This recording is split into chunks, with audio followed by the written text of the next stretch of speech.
ข้อปฏิบัติระหว่างสามีและภรรยาดูก่อนพฤหัสบดีบุตรภรรยาเป็นทิศเบื้องหลังอันสามีพึงมาบำรุงเน้นด้วยสถานะเด่น5 อย่างคือ 1. ด้วยการยกย่องเป็นภรรยา 2. ไม่ตราหน้าเย้ยหยันหรือไม่ดูหมิ่นภรรยา 3. ให้เครื่องแต่งตัว 4. คือด้วยการไม่ทำนอกใจ 5. มอบครัวเรือนให้เป็นใหญ่ทั่วบุตรและภรรยาผู้เป็นทิศเบื้องหลังอันสามีบิดาบำรุงเน้นด้วยสถานะเด่นย่อมอนุเคราะห์สามีด้วยสถานะ5 อย่างคือว่าจัดงานดีช่วยคนของสามีไม่นอกใจสามีตนรักษาทรัพย์ที่สามีหามาให้คงทนไม่เกียจคร้านเร่งขนขวายในการงานทั้งปวงขอถวายความนอบน้อมแด่พระรัตนตรัยมีพระพุทธเจ้าเป็นต้นขอถวายความเคารพพระมหาเถระพระเถรานุเถระเจ้าคณะพระสังฆาธิการทั่วโลกมีพระเดชพระคุณพระธรรมเสนาบดีเจ้าคณะภาค7วัดพระธาตุดอยสุเทพเป็นต้นและขออำนวยพรแด่ท่านผู้ฟังท่านผู้ชมสาธุชนพุทธบริษัททั้งหลายมีเนนน้อยสังเหลือเป็นต้น วันนี้เนนน้อยสังเหลือวัดป่าแดงเข้ามาแต่ไก่ยังไม่ทันโหเลยนี่ ป่าหน้าธรรมะยังไม่เสร็จมาแล้วกราบไว้สาครับหลวงปู่ครับผมมานะโอ้สาธุวันนี้ช้าไป5 นาที8 นาทีแล้วรายการนาวาวังทองตามปกติวันนี้ออกอากาศ5 โมงเย็นถึง6 โมงสถานีวิทยุวัดฝายหินมีท่านพระครูสมุวิสุวัตรวรกิจโจเป็นผู้อำนวยการ5 ถึง 6 โมงเย็นของวันพุธแล้วก็วันศุกร์วันเสาร์นี่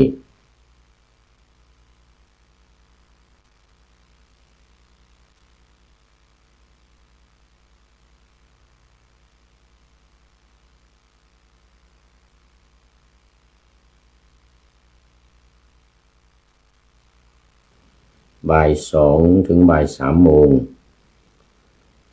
วันอาทิตย์บ่าย 3 โมงถึงบ่าย 4 โมงเย็นวันนี้ช้าไปนิดนึงโอ้ขอต้อนรับพี่เนติแก้วเคนโอ้เข้ามาแล้วสาธุ เป็นยังไงเนาะนี่ทางกรุงเทพเขตราชบูรณะ ที่เอสโตเนียตอนนี้กำลังมืดครึ้มฝนลงมาแล้วเนี่ยวันนี้ไม่มีแสงแดดเลยฝนลงมาแล้ว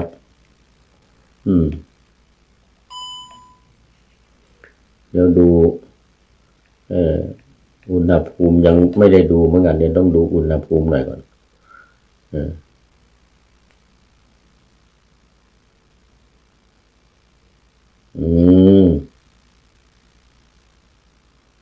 วันนี้20ขณะนี้23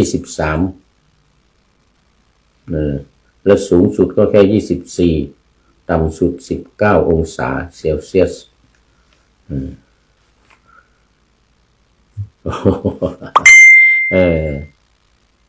ฝนตกละแต่ตอนนี้ฝนตกละข้างนอกมันครึ้มมาตั้งแต่เช้าเลยนะครึ้มมาแต่เช้าคาดว่ามีเมฆมากประมาณเวลาถ้า6 โมงเย็นนะ6 โมงเย็นตรงนี้ไม่รู้เท่าไหร่ตอนนี้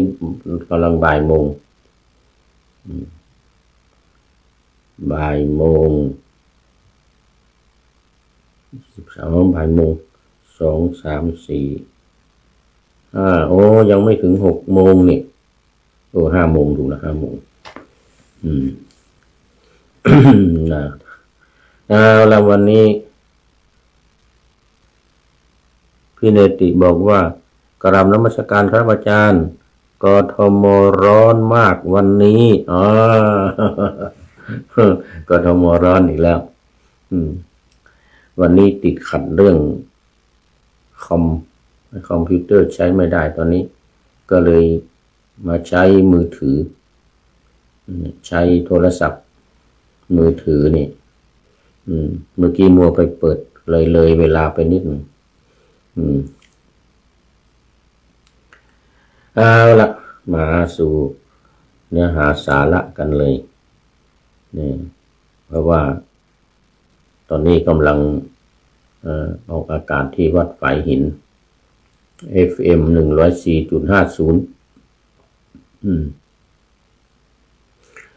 ส่วนที่วัดพระธาตุดอยสุเทพนั้นวันศุกร์เสาร์อาทิตย์นี่7:30ตอนเช้านะ7:30ถึง8 โมงแล้วก็ตอนบ่ายโมงถึงบ่าย2 โมงวันศุกร์กับวันเสาร์วันศุกร์กับวันเสาร์วันอาทิตย์ไม่มีวันอาทิตย์มีแต่ตอนเช้า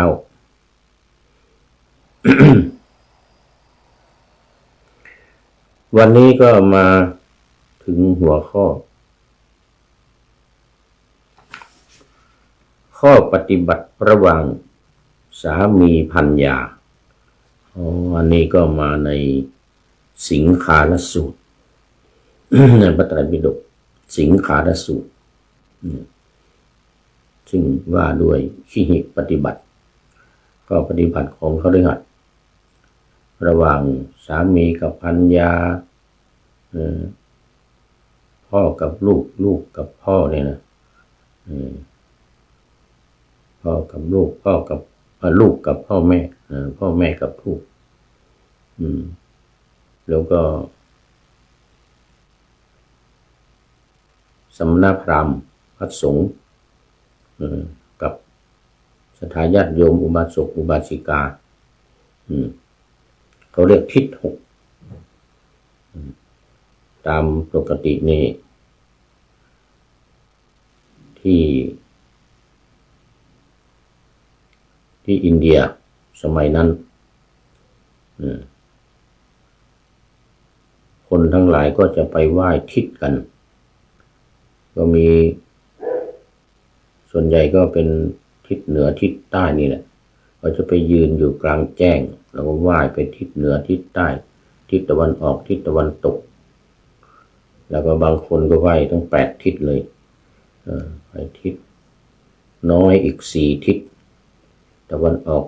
เฉียงใต้ตะวันออกเฉียงเหนือตะวันตกเฉียงใต้ตะวันตกเฉียงเหนือนี่แล้วก็ไหว้แม่น้ำคงคาแล้วก็ว่ายขึ้นไปบนอากาศในสมัยนั้นนะสมัยนั้นแม้แต่ตอนนี้ก็ตามแต่แม้แต่ตอนนี้ในอินเดียก็ยังมีอยู่ว่ายแม่น้ำคงคาว่ายพระอาทิตย์ตอนพระอาทิตย์ขึ้นตอนเช้าตอนเย็นก็ตอนพระอาทิตย์ตก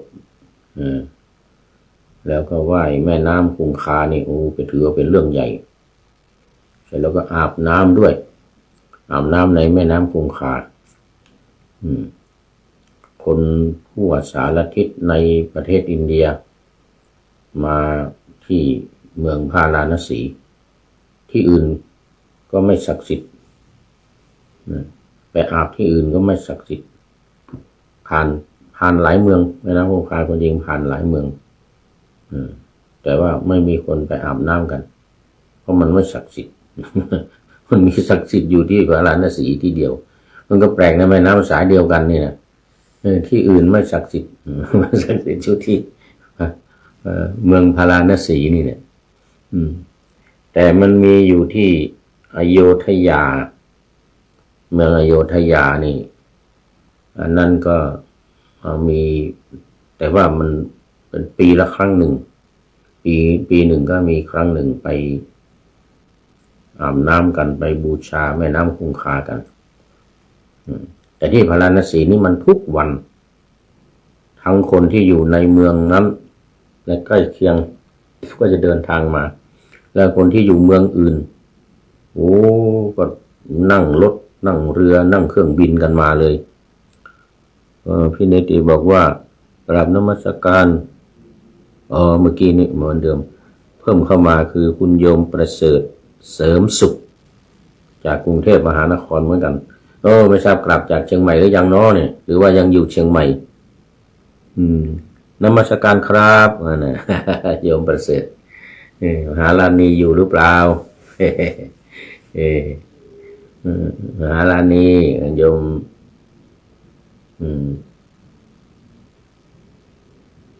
ลืมชื่อไปละชื่อจริงลืมชื่อจริงไปก็มหาลานีก็แล้วกันเป็นที่รู้กันไปอินเดียนี่โอ้โหแจกทานให้เด็กๆให้คนขอทานอยู่เชียงใหม่ครับยังอยู่เชียงใหม่สาธุสาธุวันก่อนเห็นว่าขึ้นไปใส่บาตรก่อนลงกรุงเทพก็ไปตักบาตรหลวงพ่อเด้อนั่น FC ตัวจริงมาแล้วท่านสุริยันคำปาวัดพระธาตุดอยสุเทพนี่พรุ่งนี้กลับกรุงเทพครับพรุ่งนี้จะกลับแล้วพรุ่งนี้จะกลับกรุงเทพแล้วโมทนาสาธุเดี๋ยวกลับไปค่อยไปเยี่ยมเดือนพฤศจิกาแต่ว่าตอนนี้ไม่แน่อีกแล้วเพราะว่าท่านเจ้าอาวาสบอกว่าไม่ต้องกลับเมืองไทยก็ได้ไปเนี่ยประเทศใกล้ๆเนี่ยประเทศใกล้ๆนี่อย่างเช่นอย่างไปตุรกีคุณโยมวัฒนากันทวีสาธุสาธุกราบสาธุสาธุสาธุเจ้านี่โยมวัฒนากันทวีมาแล้วหรือไปอินเดียเลยหรือไปประเทศไหนที่มีสถานกงสุลของขอไปที่มีสถานทูตของประเทศเอสโตเนียเหมือนกันนะว่าไม่เมืองไทยมันไกลค่าเครื่องบินแพงเหมือนกันนะมันไกลค่าเครื่องบินแพงก็ไปแถวใกล้ๆนี้แล้วก็ทำวีซ่าเข้ามาได้เหมือนกันนะ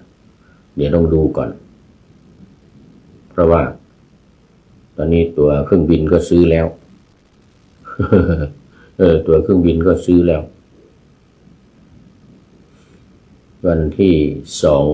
2พฤศจิกาเพราะว่ามานี่เมื่อปีที่แล้ววันที่4เข้ามาที่4พฤศจิกาวีซ่าจะหมดวันที่3วีซ่าจะหมดวันที่3เพราะนั้นก็ซื้อตั๋วไว้แล้วแต่ไม่เป็นไรคืนได้ตั๋วคืนได้ดูเหตุการณ์ก่อนเพราะว่าท่านเจ้าอาวาสอาจารย์ดร.อันรุสบอกว่าไม่ต้องกลับเมืองไทยก็ได้เอาแถวใกล้ๆเนี่ยที่ค่าเครื่องบินถูกๆแต่ต้องไปนอกไอ้นี่นะนอกเชงเก้นนะนอกเชงเก้นอย่างฟินแลนด์สวีเดนอะไรแถวนี้เป็นอะไรว่าเป็นเชงเก้นอันนี้ทำไม่ได้ ต้องไปนอกเชงเก้นอย่างตุรกีนี่ฮอลแลนด์นี่อยู่ในเชงเก้นหรือเปล่าไม่รู้นะแต่เยอรมนีฮอลแลนด์ด้วยฮอลแลนด์เยอรมนีนี่อันนี้ไม่ได้อันนี้ไว้ก่อน เดี๋ยวดูก่อนโยมวาสนาโยมวาสนาบอกกับสาธุเจ้าแล้ววันนี้มาเนื้อหาของธรรมะวันนี้ดังที่ปานาธรรมาสไว้ ดังที่ปานาธรรมาสไว้ก็คือหน้าที่ของภรรยาและบุตรต่อสามีต่อภรรยาต่อสามีในที่นี้มีบุตรอยู่ด้วยบุตรภรรยาความจริงบุตรเนี่ยต้องแยกนะบุตรลูกกับพ่อกับแม่นะแม่กับทำกับแม่ต่อลูกแม่พ่อแม่ต่อลูกต่อพ่อแม่แต่นี่อาจจะเขียนมันติดปากนี่บุตรและภรรยา บุตรและภรรยานี่มันจะติดปากมีบุตรด้วยมีภรรยาด้วยข้อปฏิบัติระหว่างสามีและภรรยาดูก่อนคฤหัสถ์บดีบุตรภรรยาเป็นสิงคาลหกะเป็นอุบาสกสิงคาลหกะเป็นข้าบดีเศรษฐีร่ำรวยทิศเบื้องหลังอันสา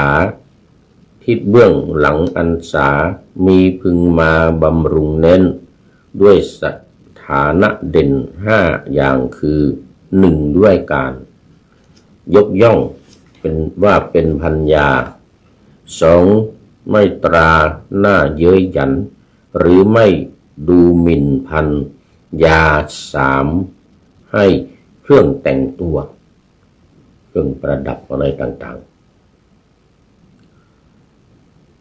4คือด้วยการไม่ทำนอกใจ5มอบครัวเรือนให้เป็นใหญ่ทั่วบุตรและภรรยาผู้เป็นทิศเบื้องหลังอันสามีบิดาบำรุงเน้นด้วยสถานะเด่นย่อมอนุเคราะห์สามีด้วยสถานะ5อย่างคือว่าจัดงานดีช่วยคนของสามีไม่นอกใจสามีตนก็คืออนุเคราะห์ญาติของสามีที่มาขอความช่วยเหลือรักษาทรัพย์ที่สามีหามาให้คงทนไม่เกียจคร้านเร่งขนขวายในการงานทั้งปวงนี่เป็นหน้าที่ของภรรยา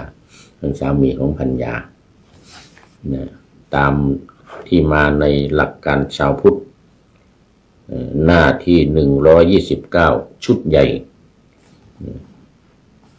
หนังสือของสำนักพระราชวังนี่มี2ชุดใหญ่กับชุดเล็กชุดเล็กนี่ก็จะหน้ามันก็จะไม่ตรงกับชุดใหญ่นะ4เล่มเหมือนกันมี4เล่มจากโครงการปูทางสู่การตื่นรู้ธรรมนาวาวังของสำนักพระราชวังซึ่งตอนนี้ก็ตระเวนออกไปตามทั่วประเทศตามที่ต่างๆทั้งฝ่ายพระสงฆ์แล้วก็ทั้งฝ่ายคฤหัสถ์สำหรับคฤหัสถ์สำหรับพระสงฆ์นี่แยกกันสำหรับพระสงฆ์ก็สำหรับพระสงฆ์ที่เข้าไปอบรมรับนโยบายนำไปเผยแผ่อย่างเมื่อปีที่แล้วพระสงฆ์ทั่วประเทศ 2,000 กว่ารูปเกือบ 3,000 ที่ไปประชุมอบรม รับนโยบายจากสำนักพระราชวังที่อาคารมวก.มหาวิทยาลัยมหาจุฬาลงกรณราชวิทยาลัยตำบลลำไทรอำเภอวังน้อยจังหวัดพระนครศรีอยุธยาแล้วก็เมื่อเดือนกันยายนวันที่13กันยายนตอนนี้เสียงฟ้าร้องดังกระหึ่มโยมภักดีอยู่เชียงรายได้ยินหรือเปล่าไม่รู้นี่นะเห็นบอกมาเลยว่าไอ้ที่เชียงรายตอนนี้ฝนฟ้ากำลังห้องกระลึ่งกึ่งกระลึ่งกึ่งอย่างนี้นะ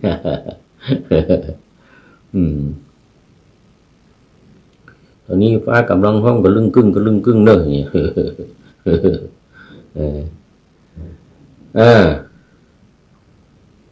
นี่นะ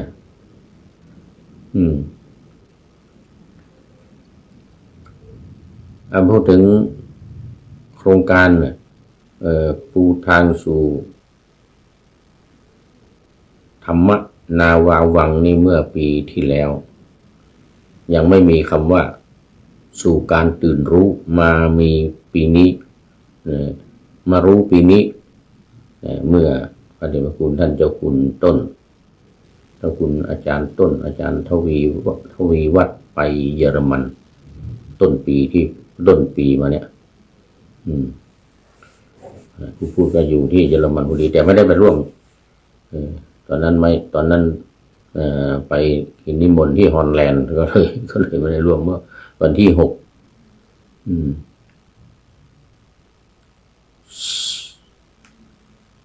มิถุนายนมั้งวันที่6มิถุนายน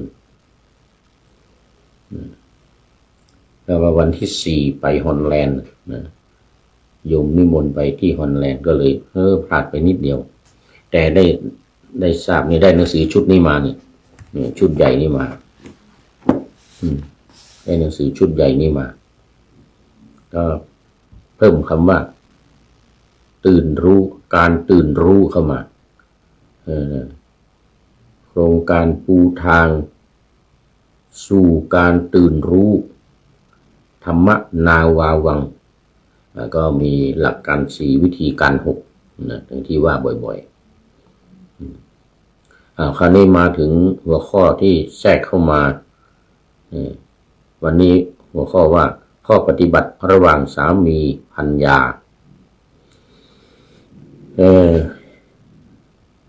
ดูก่อนคฤหบดีบุตรและภรรยาผู้เป็นทิศเบื้องหลังอันสามีพึงบำรุงด้วยสถานะ5อย่างคือด้วยการยกย่องว่าเป็นภรรยาด้วยการไม่ดูหมิ่นด้วยการให้เครื่องแต่งตัวด้วยการไม่ประพฤตินอกใจด้วยการมอบความเป็นใหญ่ให้ในบ้านมอบความเป็นใหญ่ในบ้านให้เหมือนที่ปานาธรรมาสไว้เมื่อกี้นี้คือ5อย่างเนี่ยเป็นหน้าที่ของสามีที่จะต้องปฏิบัติต่อภรรยาของตัวเอง1การยกย่องต่อหน้าคนอื่นหรือเวลาพูดคุยเวลาขึ้นพูดที่นั่นที่นี่หรือสนทนากับใครเนี่ยต้องยกย่องภรรยาของตัวเองเนี่ยว่านี่นะอย่างน้อยก็แนะนำจะไม่ใช่เป็นการอวดอะไรแต่ว่าเป็นการแนะนำให้คนทั้งหลายรู้จักให้คนที่เราคุยด้วยสนทนาด้วยเนี่ยรู้จักอันนี้เป็นการให้เกียรติภรรยาของตัวเองเป็นการยกย่องภรรยาของตัวเองไปในตัวถึงแม้ว่าจะไม่อวดสรรพคุณทั้งหลายไม่อวดเรื่องความสวยความงามไม่อวดเรื่องการงานดีหรือไม่อวดเรื่องอะไรต่างๆคุณวิเศษอะไรต่างๆที่มีนะไม่ถึงกับอวดออกแต่เพียงแต่ว่ายกย่องมาอันนี้คือภรรยาของผมนะก็พอแล้วอันนี้ก็เป็นการยกย่องแล้ว เป็นการแนะนำให้คนอื่นได้รู้อันนี้สมควรอย่างยิ่งนะสองไม่ดูหมิ่นตัวนี้สำคัญมากบางทีภรรยาอาจจะเป็นคนยากคนจนแต่เป็นคนสวยอะไรเงี้ยนะอาจจะฐานะทางบ้านพ่อแม่ของภรรยาก็อาจจะไม่ร่ำรวยอะไรหรือไม่เป็นข้าราชการเรียกว่าอย่างใดอย่างหนึ่งไม่พูดดูหมิ่นเหยียดหยามไม่ว่าจะต่อหน้าคนอื่นหรือว่าอยู่กันสองคนก็ตามไม่รังเกียจเหยียดหยันไม่รังเกียจเดียดฉันเขาเรียกไม่รังเกียจเดียดฉันนี่เป็นการไม่เยาะเย้ยตากตามเวลาพูดจาปราศัยอะไรเนี่ยก็ไม่มีการเสียดสีหรือดูถูกเสียดสีหรือดูถูกนะลักษณะนี้ไม่ควรมีเด็ดขาดสามด้วยการให้เครื่องแต่งตัวอันนี้เป็นเรื่องสำคัญผู้หญิงถึงแม้ว่าเขาจะหาเองได้เขามีติดตัวมาตั้งแต่เดิมแล้วก็ตามแต่เมื่อมีสิ่งใหม่ๆสิ่งสวยงามสิ่งดีๆเป็นของต่างประเทศพวกแบรนด์เนมทั้งหลายนี่นะไม่ว่าจะเป็นเสื้อผ้าหรือแหวนสร้อยคอหรือกระเป๋าอย่างนี้นะกระเป๋าถือนี่นะสำคัญมากถ้าเป็นกระเป๋าหลุยของฝรั่งเศสอย่างนี้นะแบรนด์ดังๆกระเป๋าที่มีแบรนด์ดังๆรองเท้าที่แบรนด์ดังๆเลยนะซื้อมาให้บางทีอาจจะบอกล่วงหน้าหรือบางทีอาจจะไม่บอกเป็นการให้เป็นการเซอร์ไพรส์เป็นการเซอร์ไพรส์ภรรยาบอกว่าเนี่ยซื้ออันนี้มาให้อันนั้นมาให้เนี่ยเป็นเครื่องแต่งตัวเป็นเครื่องประดับหรือแม้แต่โทรศัพท์มือถือนี่ก็ถือเป็นเครื่องประดับได้ด้วยนะใช้งานได้เป็นเครื่องประดับได้ด้วยการไม่ประพฤตินอกใจตัวนี้เป็นเรื่องศีลธรรมเป็นเรื่องศีลธรรมเลยสำคัญมากมันเป็นศีลข้อที่สามถ้าในพระพุทธศาสนานะเห็นว่าศาสนาอื่นเขาก็ถือเหมือนกันนะเขาก็ถือเหมือนกันเรื่องการไม่นอกใจภรรยาของตัวเองไม่นอกใจภรรยาของตัวเอง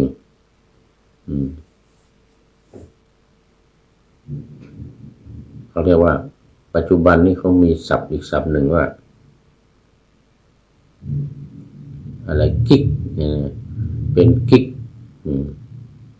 คือไม่ถึงกับเป็นสามีภรรยากันไม่ถึงกับว่าไปแต่งงานหรือไปมีเมียน้อยไม่ใช่งั้นนะถ้ามีเมียน้อยนี่ก็เป็นอีกอย่างหนึ่งนะแต่กิ๊กนี่ไม่ใช่เป็นเขาเรียกอีกอย่างหนึ่งเป็นคู่ขาอันนี้ภาษาชาวบ้านนี่ไม่ค่อยถนัดต้องขออภัยพาร์ทเนอร์ภาษาอังกฤษเนี่ยภาษาอังกฤษเขาเรียกเป็นพาร์ทเนอร์กันไม่ทั้งที่ว่าไม่ใช่สามีไม่ใช่ภรรยาของตัวเองตัวนี้ถือกันมากในต่างประเทศหรือศาสนาอื่นอาจจะไม่ถือก็ไม่ว่าแต่พระพุทธศาสนาเรานี่ถือมากเป็นศีลข้อที่สามเลยผิดก็ถือว่าผิดศีลเลยผิดความเป็นปกติเดือดร้อนกันเลยทั้งฝ่ายสาวภรรยารู้ว่าไปมีชู้มีกิ๊กอย่างนี้นะบ้านแตกสาแหลกขาดเลยละบ้านแตกสาแหลกขาด สุดท้ายข้อที่ห้าโดยการมอบความเป็นใหญ่ให้ตัวนี้นี่หมายถึงในบ้านอย่างที่ว่าเนี่ยในบ้านในเรือนการงานในบ้านทุกอย่างรวมจนถึงการเก็บเงินเก็บทองอะไรต่างๆด้วยทรัพย์สมบัติอะไรต่างๆมอบให้เลยมอบให้ภรรยาเป็นผู้ดูแลเก็บกักรักษานี่ห้าอย่างเป็นหน้าที่ของสามีดูก่อนพระบดีบุตรภรรยาผู้เป็นทิศเบื้องหลังอันสามีบำรุงด้วยสถานห้าอย่างเหล่านี้แล้วย่อมอนุเคราะห์สามีด้วยสถานห้าเหมือนกันหนึ่งด้วยการจัดการงานดีเรียบร้อยต้องให้เรียบร้อยงานในบ้านโดยเฉพาะงานในบ้านถ้ามีงานส่วนตัวงานนอกบ้านงานที่ไปทำกินเงินเดือนหรืองานอะไรต่างๆก็อันนั้นก็เป็นรองลงไปที่สำคัญคืองานในบ้านนี่แหละการเช็ดบ้านถูเรือนทำอาหารซักผ้าทำความสะอาดอะไรต่างๆพวกนี้ปลูกต้นไม้เล็กๆน้อยๆรอบๆบ้านสวนดอกไม้ประดับอะไรต่างๆที่เป็นหน้าที่ของภรรยามอบให้เลยมอบหมายงานนี้ให้เลยไม่ไปยุ่งเกี่ยวมอบให้เป็นหน้าที่ของภรรยาดำเนินการไปเลยเลี้ยงลูกด้วยดูแลลูกเวลาลูกเกิดมานี่นะก็มาเป็นหน้าที่ของมารดาหน้าที่ของแม่โดยเขาเรียกว่าอะไรโดยอัตโนมัติอยู่แล้วแต่ก็ไม่พอต้องมอบให้อีกมอบหน้าที่นี้ให้อีกไม่ไปแย่งซีนด้วย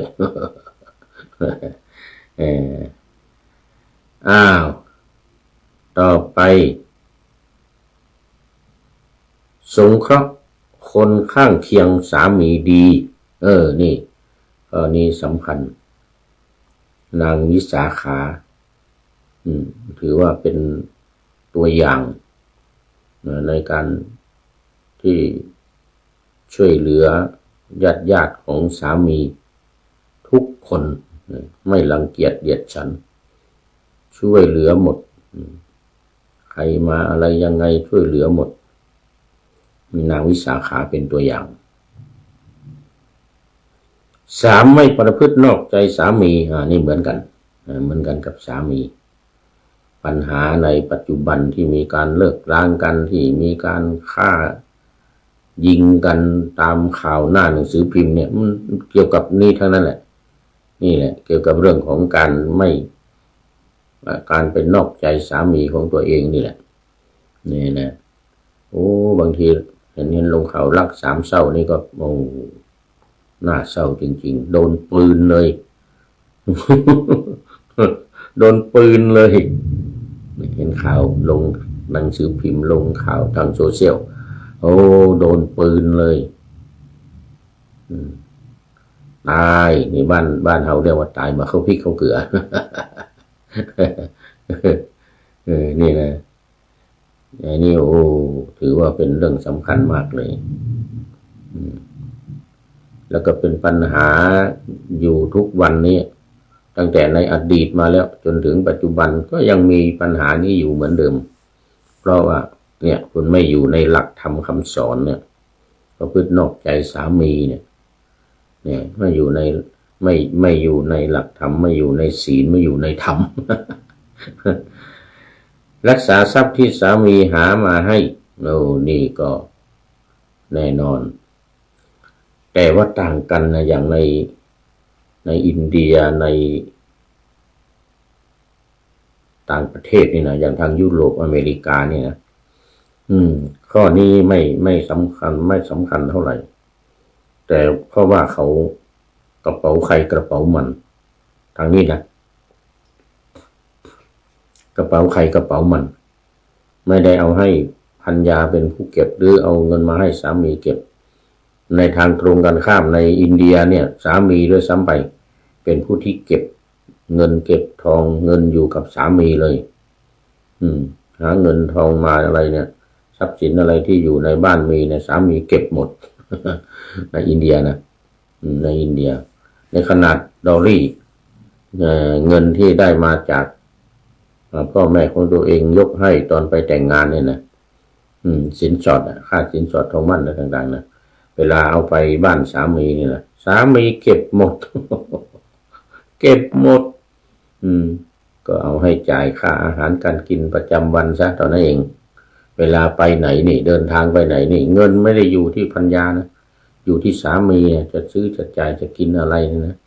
สามีเป็นคนจ่ายและบางทีสามีก็เป็นคนทำอาหารด้วยเป็นคนทำอาหารนี่เนี่ยในอินเดียนะนี่เคยเห็นในอินเดียมาเป็นอย่างนั้นภรรยานี่ก็จะได้เงินก็ตอนไปจ่ายตลาดแล้วก็ส่วนใหญ่ไม่ได้ไปอีกสามีเนี่ยเป็นคนไปจ่ายตลาดไปซื้อของซื้ออะไรแม้แต่ซื้อผักซื้อไม้ข้าวปลาอาหารอะไรคนนี้ก็สามีทั้งนั้นไปซื้อนี่อินเดียไม่เหมือนเมืองไทยเรา ไม่เหมือนเมืองไทยเมืองไทยเรานี่ต้องทำตามนี้เนี่ยรักษาทรัพย์สมบัติส่วนใหญ่ที่บ้านเรานี่ภรรยาไม่ค่อยไปทำงานนอกบ้านไปหาเงินเข้าบ้านนี่เป็นหน้าที่ของสามีแล้วก็หามาแล้วก็เป็นคนเก็บงำไว้ให้รักษาไว้ให้สุดท้ายข้อที่5ขยันไม่เกียจคร้านในการงานทั้งปวงอันนี้ก็เป็นเรื่องดีมากโดยเฉพาะงานในบ้านนะครับงานในบ้านแล้วก็งานนอกบ้านด้วยถ้ามีเดี๋ยวนี้มีเดี๋ยวนี้สามีภรรยานี่มักจะทำงานนอกบ้านเป็นครูเป็นนั่นเป็นนี่ทำงานนั่นทำงานนี่ไม่เหมือนสมัยก่อนนี่ว่าเป็นแม่บ้านอยู่อย่างเดียวไม่ต้องทำอะไรสามีเป็นคนไปทำไปหามา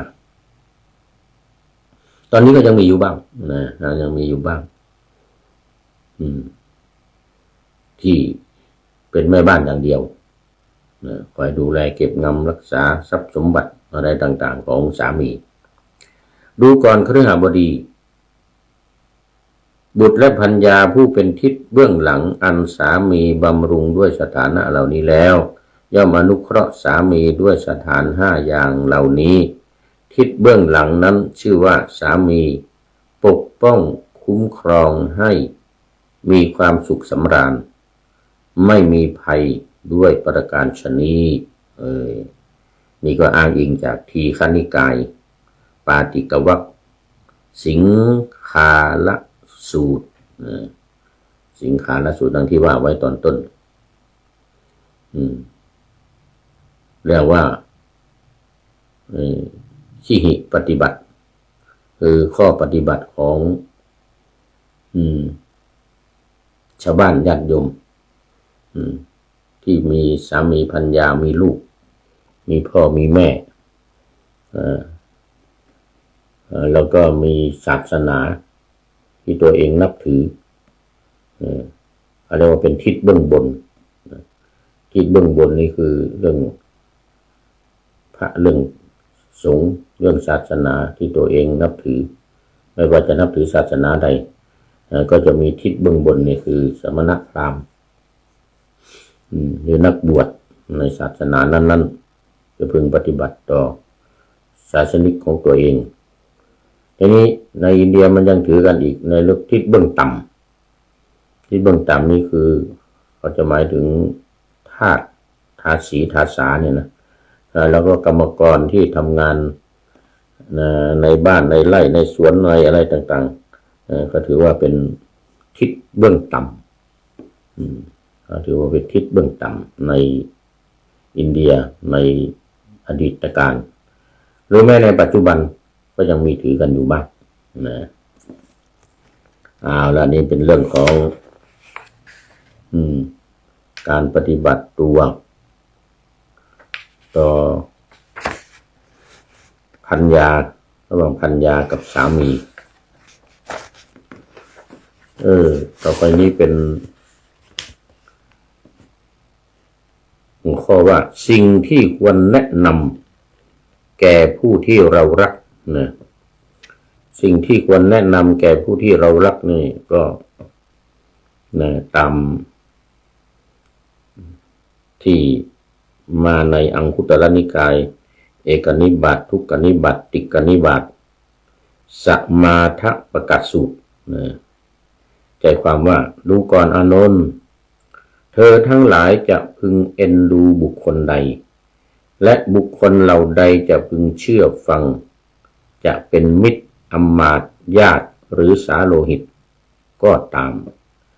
บุคคลเหล่านั้นพวกเธอพึง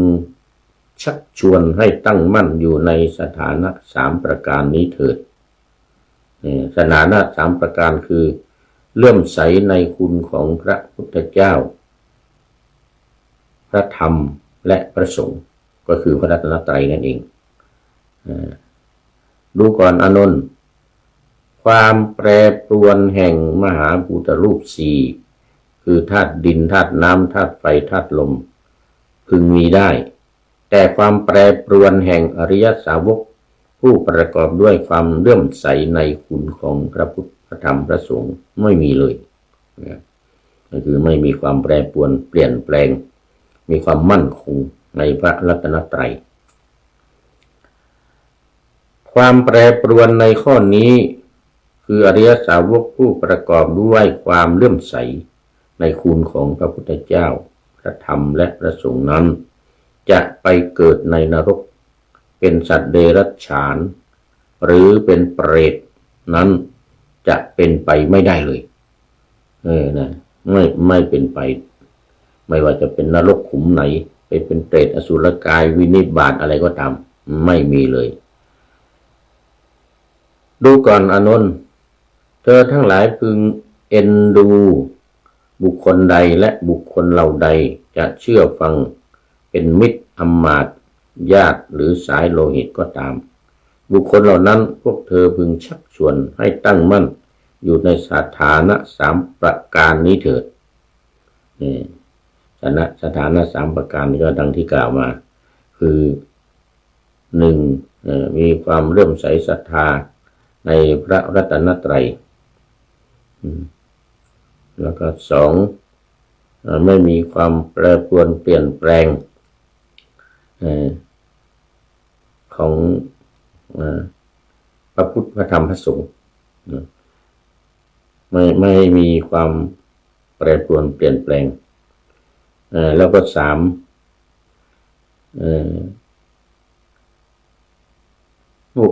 อริยสาวกผู้ประกอบด้วยความเลื่อมใสในคุณของพระพุทธพระธรรมพระสงฆ์นั้นจะไปเกิดในนรกไม่มีนรกเป็นต้นนะไม่มีเพราะนั้นทั้ง3อย่างนี้เป็นหลักการเป็นหัวใจสำคัญของการปฏิบัติหน้าที่ของตัวเองต่อสิ่งที่ควรแนะนำแก่คนที่เรารักคือการจะให้อย่างอื่นแนะนำอย่างอื่นจะเทียบเท่ากับการชักชวนแนะนำมาในเรื่องของศีลธรรมเนี่ยไม่มีเลยอย่างอื่นนี้ไม่เทียบเท่าไม่เทียบทันเหมือนกับที่ผ่านมามีอยู่เรื่องหนึ่งก็คือการบำรุงการดูแลมารดาบิดาจะทำยังไงจะให้นั่งบนบ่าซ้ายขวาขี่รถเยี่ยวราดตลอด100 ปีก็ตามสู้ไม่ได้สู้การแนะนำพ่อแม่ที่ให้มีศีลพ่อแม่ที่ไม่มีศีลไม่มีศรัทธาไม่มีความเลื่อมใสให้เป็นผู้ที่มีศีลให้เป็นผู้ที่มีความศรัทธาเลื่อมใสในพระรัตนตรัยในพระธรรมพระสงฆ์นี่นะไม่มีเลย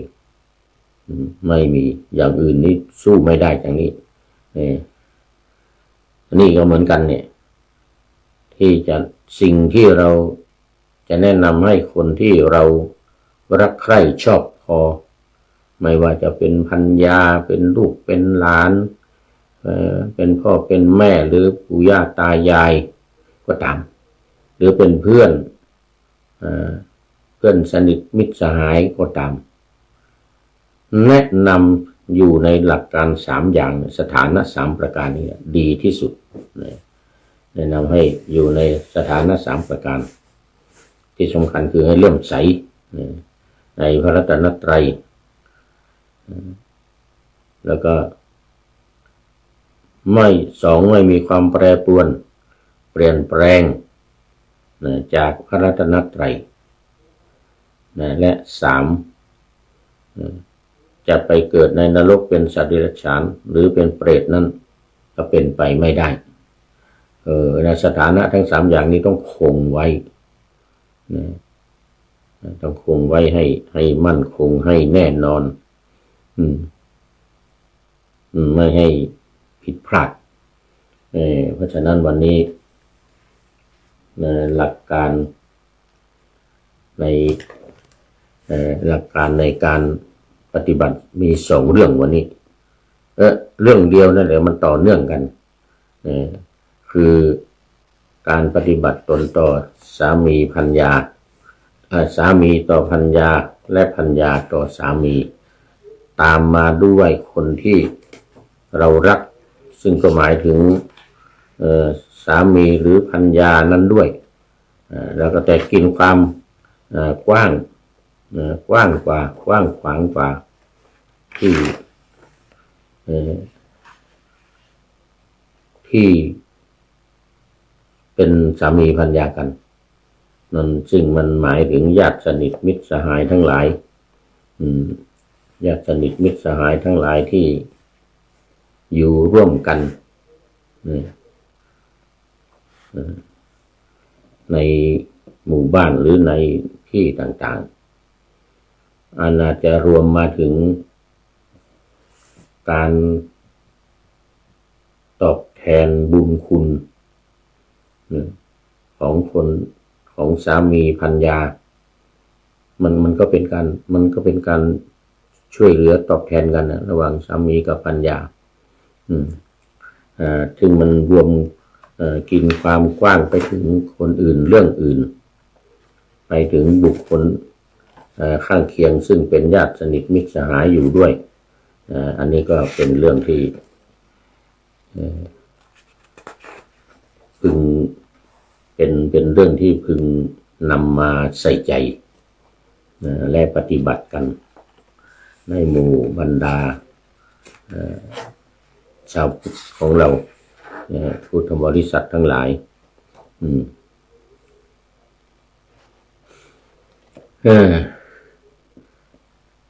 เอาละวันนี้หมดเวลา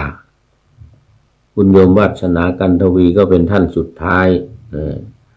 ที่เข้ามาในรายการวันนี้แล้วก็หลายๆท่านที่ผ่านมาแล้วขอโมทนา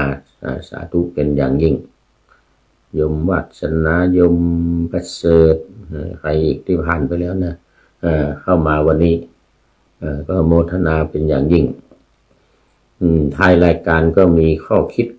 เล็กๆน้อยๆสืบเนื่องจากที่ว่าเราทำเอื้อเฟื้ออนุเคราะห์ช่วยเหลือซึ่งกันและกัน